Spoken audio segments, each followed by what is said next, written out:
Bon, salam alaikum. Je vais donc reprendre la suite du cours. J'aimerais bien quand même vous rappeler ce qu'on a pu voir rapidement, ce qu'on a pu voir jusqu'à présent. Donc, nous avons parlé de la composition et de la distribution des liquides biologiques.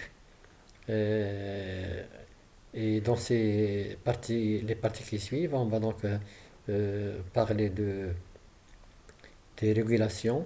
Mais avant des régulations, on va parler donc des échanges. Vous savez très bien donc que les liquides biologiques qui sont répartis dans des compartiments distincts, séparés, à dimensions variables.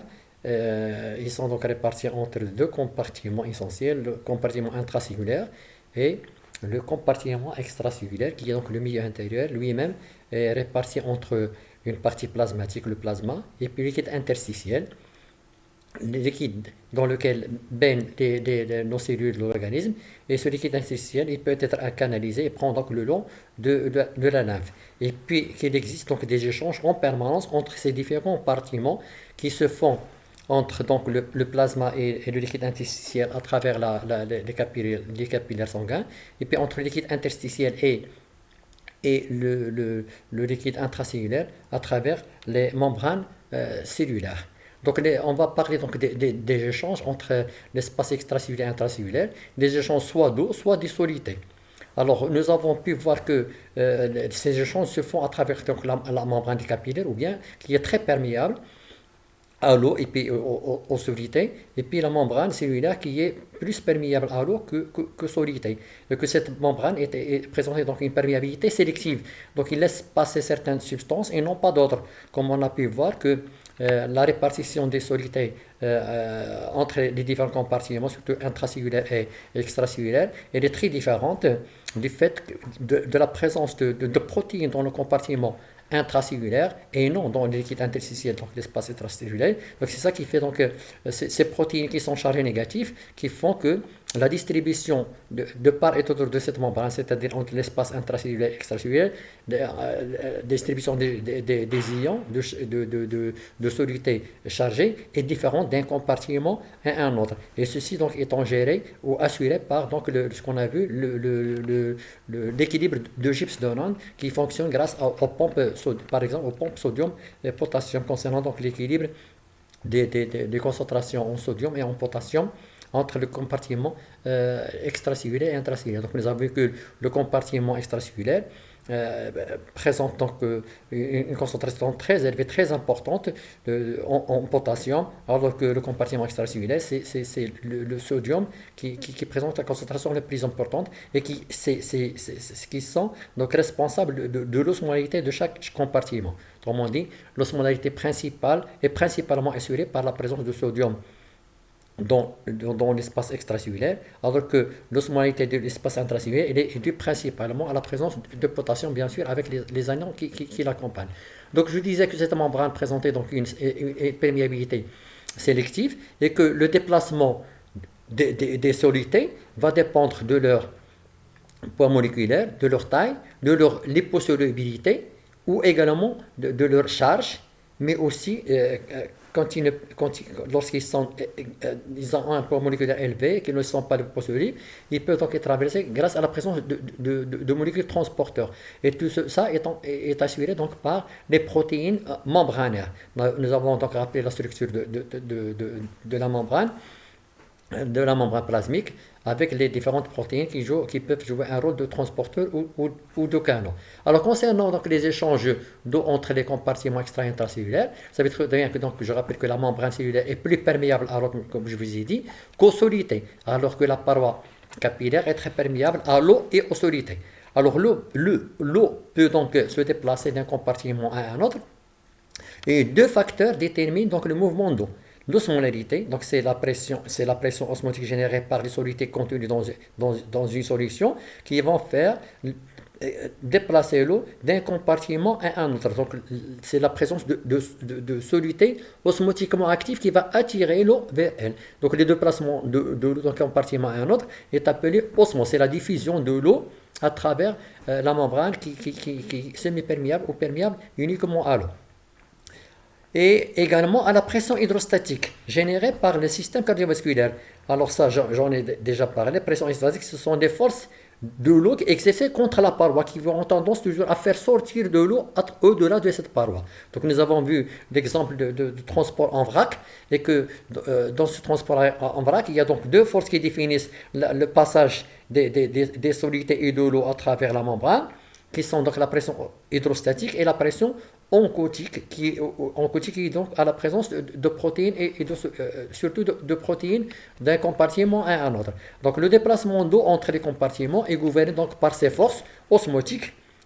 Et ces forces, on note quand même qu'il y a une quasi-égalité de l'osmolarité dans tous les liquides corporels, mais on assiste des fois à des changements aigus d'osmolarité. Et ces changements aigus qui sont dus donc aux échanges dans un premier temps entre l'extérieur et le plasma, qui vont provoquer donc des modifications de concentration et qui vont se refléter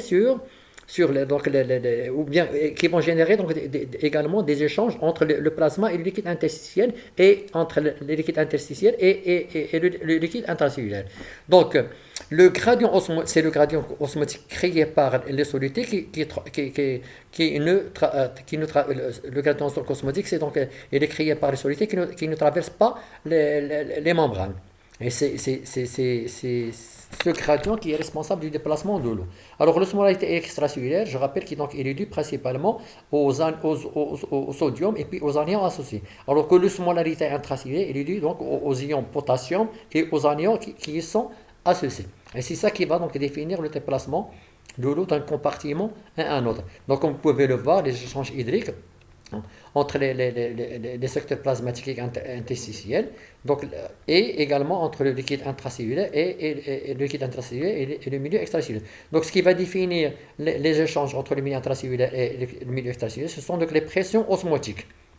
Donc si par exemple la pression osmotique est élevée dans l'espace intracellulaire, l'eau il va pénétrer. Et inversement, lorsque la pression osmotique est élevée du côté extracellulaire, l'eau il va sortir. Et l'équilibre Gibbs-Donnant va permettre le maintien de l'osmolarité intracellulaire et c'est ça qui va maintenir le volume intracellulaire normal. Alors, les échanges d'eau entre le plasma et le liquide interstitiel vont être définis, comme je l'ai déjà dit, en fonction de la pression oncotique et puis la pression hydrostatique. Donc, peuvent se faire donc toujours des faibles pressions oncotiques vers les fortes ou bien des fortes pressions hydrostatiques vers les plus faibles. Et ça, on en a déjà vu un exemple lorsqu'on a parlé des transports en vrac. Alors, comme les mécanismes de déplacement de l'eau à travers la membrane, qui est ce qui permet donc à l'eau d'être transportée à travers la membrane, bien que c'est une molécule qui n'est pas et qui est hydrophile, qui est philo. Alors, vous savez très bien que la membrane plasmique est faite de bicouches lipidiques. Alors, apparemment, ce passage d'eau peut être expliqué par le fait que les queues des doubles couches bilipidiques de la membrane plasmique. Donc c'est ça, la partie il y a queue et la tête. Donc les queues se déplacent de façon aléatoire et de manière aléatoire et donc laissent passer suite à leur déplacement, ils laissent passer momentanément des petits espaces. Donc laisse des espaces entre les têtes qui permettent donc de laisser momentanément des petits espaces qui vont permettre l'eau à traverser. Donc les queues se déplacent de façon aléatoire et laissent momentanément des petits espaces dans le milieu hydrophobe dans la membrane. Les molécules d'eau sont assez petites et passent d'un milieu à l'autre. Donc ils passent à travers les espaces qui sont laissés lorsque ces têtes se déplacent, les queues se déplacent les unes par rapport aux autres. D'accord. Alors l'eau peut aussi traverser certaines membranes en passant par certains canaux ioniques, si ces canaux le permettent, mais le mode de déplacement de l'eau le plus important est celui qui se fait à travers ce qu'on appelle les aquaporines, qui sont donc des protéines spécialisées dans le transport de l'eau. Il existe donc 11 sous-types différents d'aquaporines, et on peut citer donc l'aquaporine 1 qui a été la première à être identifiée. Alors, comment ça se passe le mécanisme d'action de l'hormone antidiurétique permettant donc la réabsorption de l'eau au niveau des tubules rénaux? C'est par le fait que l'hormone antidiurétique, il va donc stimuler la synthèse des aquaporines et leur translocation au niveau de la membrane tubulaire qui et par la suite donc permettre à l'eau de ressortir des tubules pulmonaires pour rejoindre donc la circulation et donc le sang. Alors un petit rappel sur l'osmolarité plasmatique. L'osmolarité plasmatique, donc nous avons vu qu'elle est principalement due à la quantité des anions ou à la quantité des cations plutôt qui sont donc le sodium. Et cette osmolarité plasmatique peut être rapidement calculée uniquement par la concentration plasmatique en sodium plus les anions qui sont associés. Alors, le calcul rapide, connaissant donc la natriémie, la concentration plasmatique, on peut donc les multiplier par 2. Ça donne donc une valeur de 200 milliosmoles. Donc, la concentration plasmatique est de 240 milliosmoles par litre, multiplié par 2. Donc, c'est 280. Si on tient compte donc des non-électrolytes, qui sont le glucose et l'urée, donc chacun présente une osmolarité de 5 millimoles pour le glucose et 5 millimoles pour l'urée. Donc, on doit ajouter à 280 2 fois 5.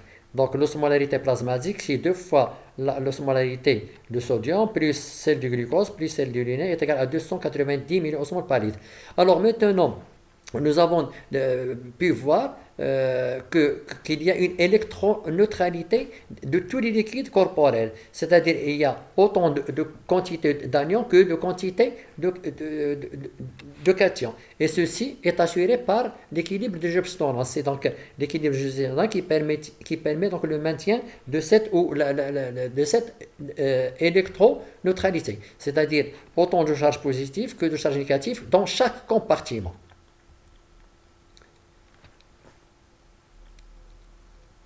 Alors les échanges, comment ils se font? Donc les échanges d'eau se font à 3 niveaux. Donc les 3 principaux endroits où se produisent ces échanges sont entre le compartiment intracellulaire et le compartiment extracellulaire à travers la membrane plasmique, entre le liquide interstitiel et le plasma à travers la paroi des capillaires, et puis entre le compartiment le plasmatique, bien sûr, et l'extérieur à travers donc les membranes. Donc les échanges avec le milieu extérieur, ils sont assurés au niveau du tube digestif et puis au niveau des tubules rénaux, mais également au niveau pulmonaire, des capillaires alvéolaires. Donc initialement, les échanges pour se faire entre l'extérieur et le milieu intracellulaire doivent absolument passer par la voie plasmatique et le liquide interstitiel, autrement dit par le liquide extracellulaire. Alors ces échanges d'eau entre les compartiments extra et intercellulaires, donc le compartiment plasmatique est en contact avec l'extérieur. Alors tout changement du volume et de l'osmolarité des liquides corporels à travers donc, des changements survenant d'abord dans les liquides extracellulaires. Alors tout gain ou perte d'eau ou d'osmole dans le compartiment extracellulaire va provoquer des changements du volume et de l'osmolarité plasmatique. Et ceci va provoquer une redistribution de l'eau entre les compartiments extra et intracellulaires.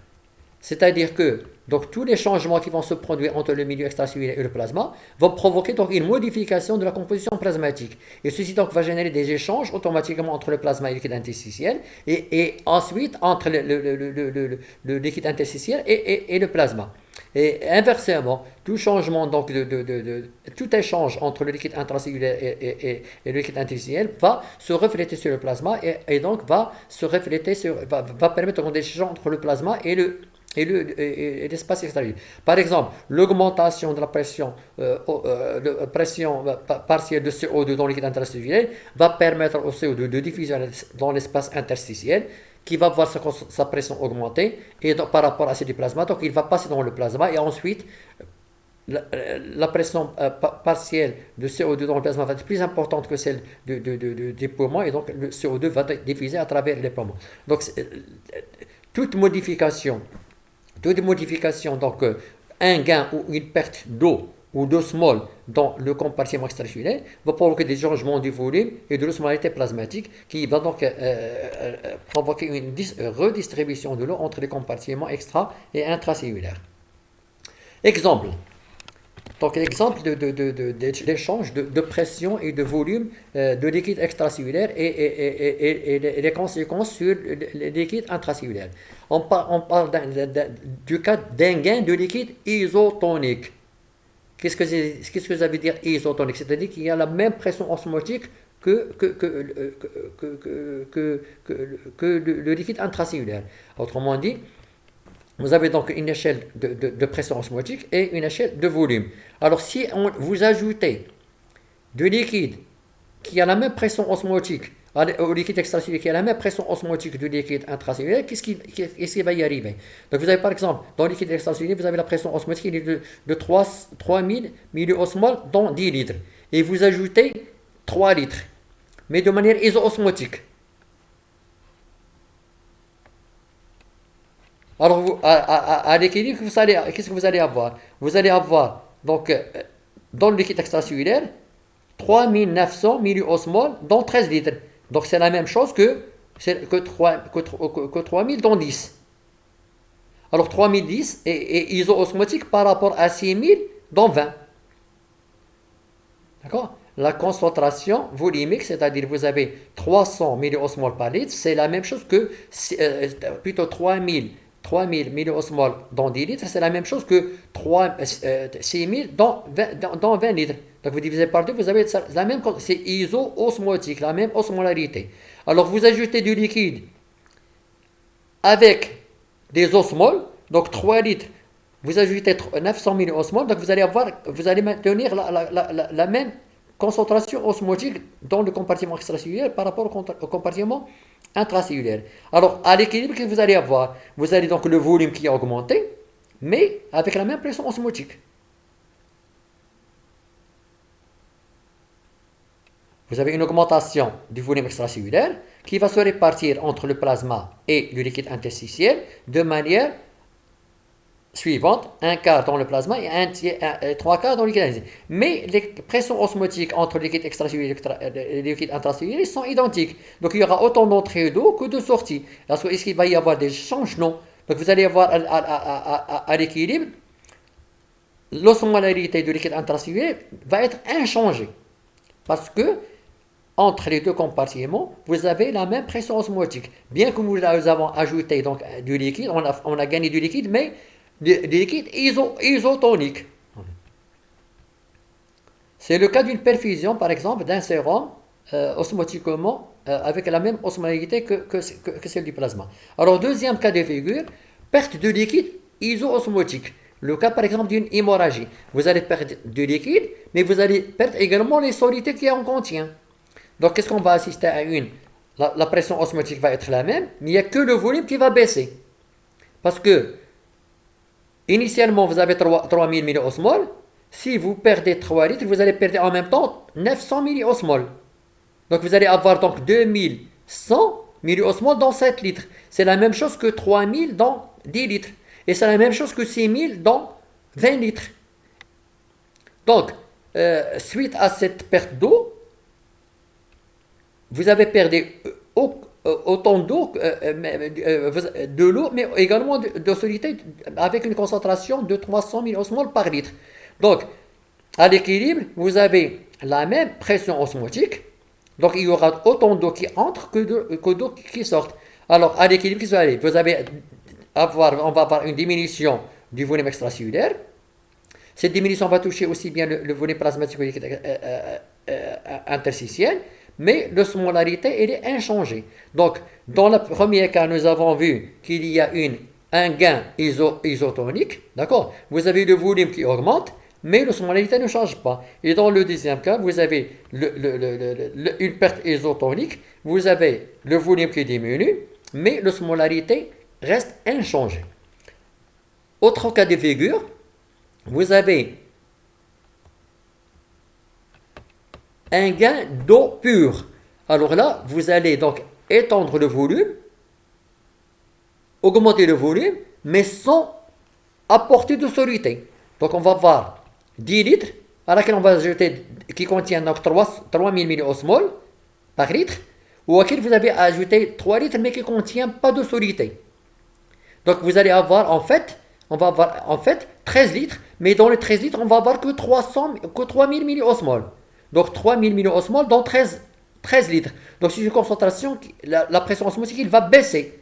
Il passe donc de 300 à, on peut la calculer à 230 ici ou 240. On peut faire le calcul. D'accord? Donc c'est 300 divisé par 13. 3000 divisé par 13. D'accord? Donc 3000 dans 3000 milliosmoles dans 13 litres. Donc c'est une pression, il est hypotonique par la pression du liquide intracellulaire. Donc qu'est-ce qu'il va faire? Il va se déplacer du milieu hypotonique vers le milieu hypertonique. Donc on va avoir de l'eau qui va sortir de liquide extracellulaire et qui va remplir les cellules.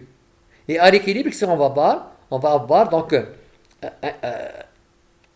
on va avoir à l'équilibre autant de pression osmotique dans le compartiment extracellulaire que dans le compartiment intracellulaire. Donc vous allez avoir 300 milliosmoles dans 11 litres, et ici 2 litres qui va passer de ce côté pour équilibrer les concentrations. Donc 3000 dans 11, c'est l'équivalent de 6000 dans 2. Donc à l'équilibre, on va avoir donc une diminution du volume extracellulaire, diminution, plutôt une augmentation une augmentation du volume extracellulaire, une augmentation du volume intracellulaire, d'accord? Et une diminution de l'osmolarité extracellulaire et de l'osmolarité intracellulaire. Pourquoi? Vous avez ajouté 2 litres ici pour la même quantité de particules osmotiquement actives. Et là, on a ajouté 1 litre pour la même quantité de particules osmotiquement actives. Alors, l'autre cas de figure, c'est donc une perte d'eau pure. Vous perdez de l'eau, mais vous maintenez les solutés. Donc dans ce cas-là, on va assister à une augmentation de la pression osmotique. Donc au lieu de 10 litres, on va avoir 7 litres. Mais les particules osmotiques, on va avoir 3000 osmoles dans 7 litres. Alors qu'ici, on avait 3000 osmoles dans 10 litres. Donc nous avons plus de osmoles que de volume. Donc on va avoir une augmentation de la pression osmotique suite à la perte de l'eau. Et donc vous allez avoir un milieu hypertonique, le liquide extracellulaire va être hypertonique par rapport au liquide intracellulaire. Donc là, il va sortir des cellules vers le liquide extracellulaire. Et à l'équilibre, qu'est-ce qu'on va voir? On va avoir donc dans le liquide extracellulaire 9 litres au lieu de 7, et dans le liquide intracellulaire, on va avoir 18 au lieu de 2. Donc, mais vous allez avoir les mêmes pressions osmotiques. 300 milliosmoles dans 9 litres, c'est la même chose que 6000 milliosmoles dans 18. C'est les mêmes concentrations. Donc initialement, on va avoir une augmentation de l'osmolarité du liquide extracellulaire. Ceci va faire sortir l'eau du liquide intracellulaire. L'eau va se déplacer du liquide intracellulaire vers le liquide intracellulaire. Et à l'équilibre, vous allez avoir donc la même pression osmotique qui est inférieure à 300, mais il y a une iso-osmolarité entre les deux compartiments, avec bien sûr une diminution du volume de liquide extracellulaire et une diminution du volume de liquide intracellulaire. Donc à l'équilibre, on va avoir donc une diminution du volume extracellulaire qui va se répartir entre le liquide extra et intracellulaire. Et puis une augmentation de la molarité. Donc dans cette situation, c'est le contraire de la situation précédente où on a vu donc un gain d'eau pure va faire augmenter les volumes extra et intracellulaires et puis diminution de l'osmolarité. Alors que là, on va avoir une diminution du volume intracellulaire et du volume extracellulaire avec une augmentation de la pression osmotique. Donc pour comprendre ces phénomènes, il faut toujours raisonner par rapport à la pression osmotique d'un compartiment par rapport à l'autre. Donc l'eau se déplace toujours du compartiment les moins concentrés vers un compartiment le plus concentré. Donc tout ce qui fait augmenter la pression osmotique va faire déplacer l'eau vers le compartiment où il y a une cette augmentation de pression osmotique. Et tout ce qui fait baisser donc, la pression osmotique va faire sortir l'eau. Donc tout ce qui fait augmenter la pression va faire rentrer l'eau, et tout ce qui fait baisser la pression osmotique va faire sortir l'eau. Alors, l'échange d'eau entre les compartiments extra et intracellulaires, donc il fait de volume cellulaire. Alors, ces changements, ils peuvent être soit aigus, soit chroniques. Aigus, donc rapide dans le temps et instantané. Le changement aigu de l'osmolalité et donc de la tonicité de liquide extracellulaire. Donc, on dit tonicité, c'est donc le comportement de cellules vis-à-vis de l'entrée ou de la sortie de l'eau. Donc, le changement aigu de l'osmolalité va provoquer donc des modifications du volume cellulaire. Alors, une diminution de l'osmolalité du liquide extracellulaire qui devient hypotonique va entraîner donc une entrée d'eau dans les cellules, gonflement cellulaire, en particulier au niveau des neurones cérébraux. On va avoir une augmentation de la pression intracrânienne, des maux de tête, des convulsions, confusion et coma, et qui peut même entraîner la mort. Alors, l'autre cas qu'on a vu, donc augmentation de l'osmolalité du liquide extracellulaire, qui devient hypertonique, va provoquer une sortie d'eau des cellules, diminution du volume cellulaire, diminution de la pression intracrânienne, convulsion, confusion et coma. Donc ceci résume donc les deux situations qu'on a vues, donc une expansion hyperosmotique ou bien une extension hypoosmotique.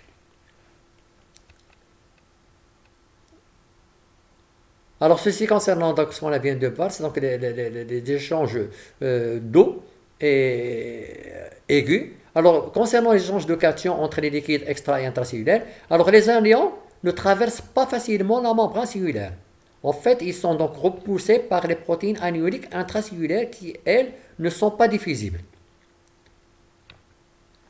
En conditions physiologiques normales, la pompe sodium-potassium ATPase est le principal mécanisme d'échange d'électrolytes entre le liquide extracellulaire et le liquide intracellulaire. Il permet donc le maintien du potentiel membranaire et la concentration extracellulaire et donc le volume cellulaire. On peut citer donc aussi l'échangeur sodium-proton qui joue un rôle dans le maintien de sodium à l'extérieur, la concentration du sodium à l'extérieur de la cellule, ce qui donc permet le maintien de volume cellulaire et donc l'équilibre acido-basique.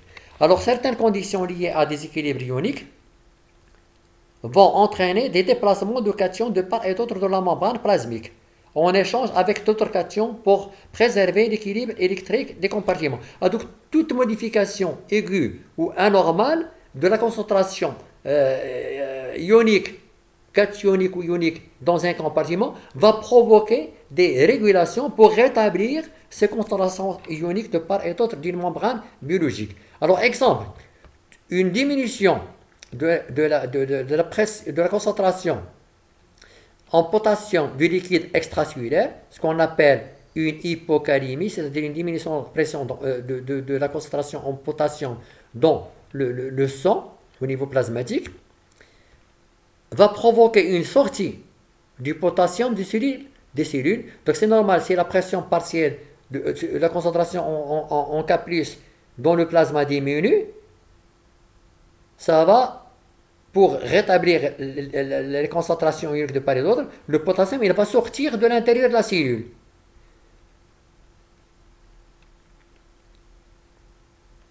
En échange avec le sodium ou le potassium. Et ceci va avoir un impact sur la natrémie. Donc, la sortie du potassium des cellules va être compensée par une entrée de sodium et de H+. D'autres cas, une augmentation du proton H+, de concentration H+, et donc diminution du pH du liquide extracellulaire, c'est une acidose métabolique, va provoquer. Donc les protons H+, en excès dans le liquide extracellulaire vont entrer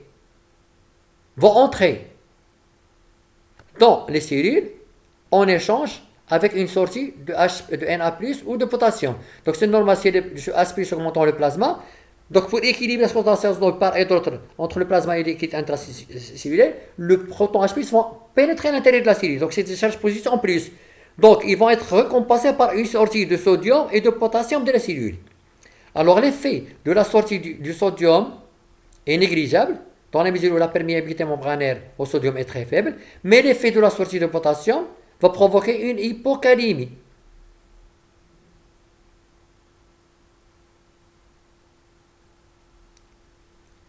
Alors par contre, Lorsqu'il y a une diminution de la pression partielle, plutôt de la concentration H+, du liquide extracellulaire, c'est une alcalolyse métabolique. Alors, cette sortie de proton H+, des cellules, en échange, on va voir donc une sortie de proton H+, des cellules en échange avec une entrée de sodium et du potassium. Alors, l'effet de l'entrée de sodium est négligeable, alors que l'effet de l'entrée de potassium va provoquer une hypercalémie. Donc, vous voyez, donc, tout changement de la concentration d'un cation dans un compartiment ou dans un autre va provoquer donc des modifications dans la distribution des ions de part et d'autre de la membrane. Pourquoi tout ça? Pour maintenir la neutralité électrique et puis l'égale concentration de part et d'autre d'une membrane ou d'un compartiment à un autre. Alors, l'échange d'eau entre les compartiments externes et intracellulaires. Alors, effet sur le volume. Alors, le changement chronique de l'osmolarité de liquide extracellulaire, tout à l'heure nous avons vu un échange aigu, rapide, mais quand il s'agit d'un échange chronique avec le temps, de l'osmolarité de liquide extracellulaire, ces effets disparaissent. Pourquoi? Parce que ça va déclencher donc des régulations du volume cellulaire par les cellules elles-mêmes, qui vont conduire à un ajustement de la composition ionique du milieu intracellulaire. C'est ce qu'on appelle l'homéostasie. Donc toute variation chronique de l'osmolarité de liquide extracellulaire va engendrer des régulations par la cellule elle-même pour ajuster sa composition ionique, la composition ionique et maintenir ajuster donc la composition ionique du milieu intracellulaire. Alors, quelle est l'importance donc de la stabilité des liquides corporels? Alors, dans cette stabilité, le rein il joue un rôle très important dans le maintien de cette stabilité, bien sûr avec d'autres appareils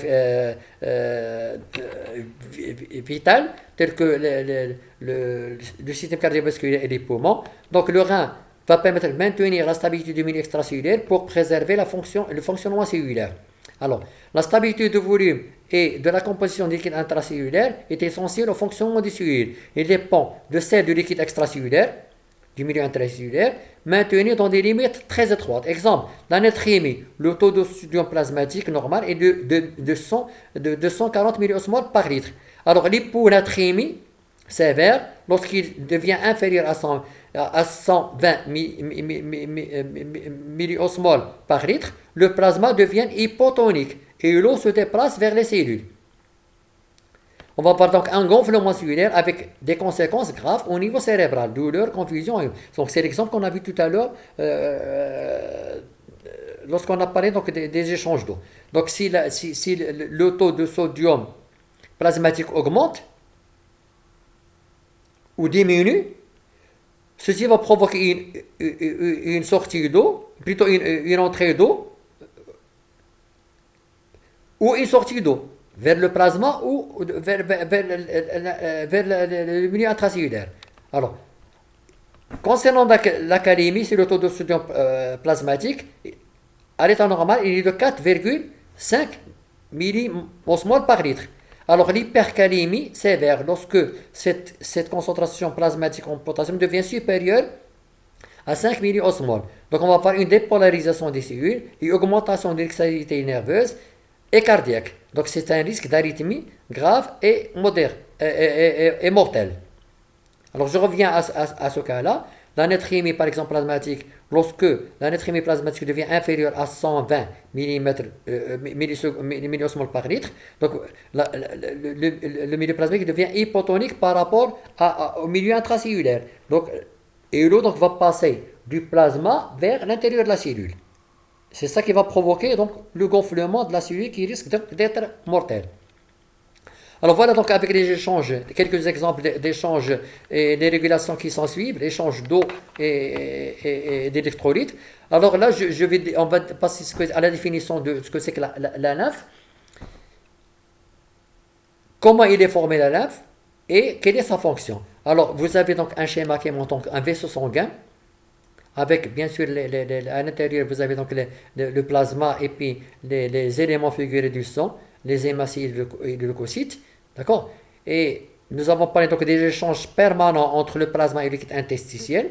D'accord. Vous avez donc les liquides interstitiels et l'espace intracellulaire. Donc l'échange entre le plasma et le liquide intracellulaire se fait via donc l'espace interstitiel. Et vous avez là, ici un vaisseau lymphatique, capillaire lymphatique, qui contient donc le liquide interstitiel canalisé. Et là, à l'intérieur, vous avez donc les lymphocytes. Alors, la plupart des constituants du plasma sanguin circulent librement à travers les parois capillaires pour former le liquide interstitiel.